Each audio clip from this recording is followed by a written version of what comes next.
তোমাদেরকে আগেই বলছিলাম এইবার জিততে পারলে আমারে হাঁক দিতে পারবা, কিন্তু এইবার হাইরে তো তোমরা চান্সটা মিস করলা। কি চান্সটা হারাইলাম। ভাই, সত্য বলছো।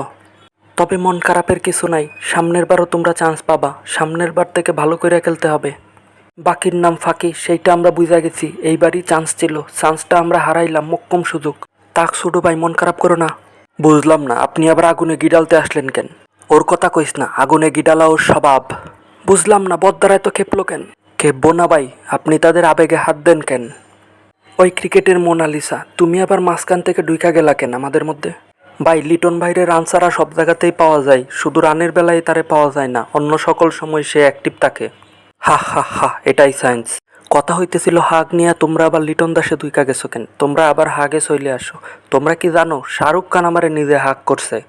ভাই, আপনার তো রুচি খারাপ। ছেলে মানুষ হাগ করছে, সেটা আবার সবার সামনে বইলে বেড়াইতেছেন, এটা কোনো কথা হইল? শেষবার সঞ্জু স্যামসনের হাক পায় এমন খুশি হয়েছিল বাটপার তুক্কু বাটলার। ভাই, কথা হইতেছিল কি নিয়ে, আর আমারে টানলেন কেন? আপনি কি আমারে টানাটানি করা ছাড়া ভাল লাগে না? ওই তুক্কু, ভুল হয়ে গেছে, তোরে টানা আমার ঠিক হয় নাই, থাক বাদ দে, আমরা একটা ক্লিপ দেখে আসি। দেখ, 2 দিনের পোলা প্রীতিদিন তার সাথে কি হাক ডাই না দিল রে ভাই। ও ভাই রে ভাই, ও ভাই, আমারে নিয়ে পড়লেন কেন সবাই? তুই তো বেটা এখন হট টপিক, তোরে ছাড়া কোনো কথা আছে নাকি? কালকে প্রীতি চিন্তা যে হাকটা দিল তোরে, ভাই ওইটা হিট অফ দ্য মোমেন্টে হয়ে গেছে। খেলা জিতলাম তাই এরকম হাক দিছে। আপনারা এখন বাদ দেন তো। এই সবাই সব কিছু বাদ দাও, ছোট ভাই এখন থানায় কেস করবে, ছোট ভাই খেপে গেছে, থাক বাদ দাও, বন্ধ করো।